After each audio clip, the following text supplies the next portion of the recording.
મહાદેવ ને જેના દર્શન થયા ઈ મહાદેવને એમ નહીં કહેતો કે હે મહાદેવ મારા માટે જી હોય ઈ હારું કરો. માતાજીની જે ભક્તિ કરતા હોય, મહાદેવની ભક્તિ કરતા હોય, પણ જેની કરતા હોય ત્યારે ક્યારે એને એમ નહીં કે મારા માટે જી હારું હોય ઈ કરો. મને તો આ જોઈએ હે માતાજી, તારા 8 દિવસ મેં નોરતા રાખ્યા હે, મારી બંનીમાં પોખ થઈ જાય, બસ મને કૃપા કરજે, લીલા લહેર થઈ જાય. એટલે આ તો નશ્વર ચીજું હે. હા, અરે એવી સંપત્તિ માંગો જી વાટતા ખૂટે ના. આ તો ને બચાવતા બચાવતા ખૂટી જશે રે. આ તો ઈ સંપત્તિ હે. એવું માંગે. ભોળોનાથ આવી ગયો. અમે ભોળાનાથને હવે શું કહી કે મને પારસ મળી જોઈએ. જી આમ નહીં લોઢાને આમ લગાડતા, કાચને લગાડી તો હોઈનું બની જાય. મહાદેવ કે લેજો ગાંડો હે ને.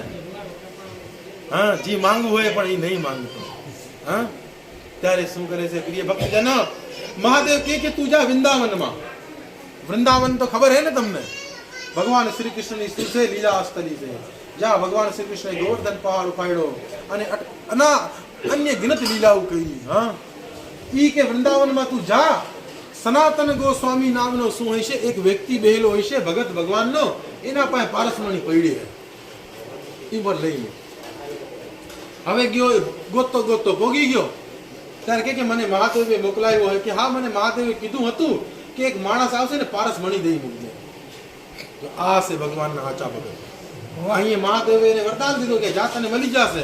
વાહ, ઓલાએ પણ આમ પોઈગો નહીં, એને બતાડી દીધું કે તને તું આ માટે આવ્યો હે ને ભાઈ, મહાદેવે મને દાખ્યું. શું કામ કે વૈષ્ણવ નામ યથાશમ. જ્યારે જ્યાં ભગવાનના ભગત છે ને ત્યાં તારે શું છે, ભગવાનના ભક્તોના હારે લારે મહાદેવ થઈ જાય. શું કે આ ભગવાનનો ભગત હોય. આપણે ભગત બનવું હોય, જો કૃપા પ્રાપ્ત કરવી હોય ને જગદંબાની, મહાદેવની, ભગવાનની ભક્તિ કરવી. ત્યારે કે મેં શું કર્યું તું. હરે કૃષ્ણ હરે કૃષ્ણ કૃષ્ણ હરે હરે, હરે રામ રામ રામ હરે હરે. ત્યારે શું થયું,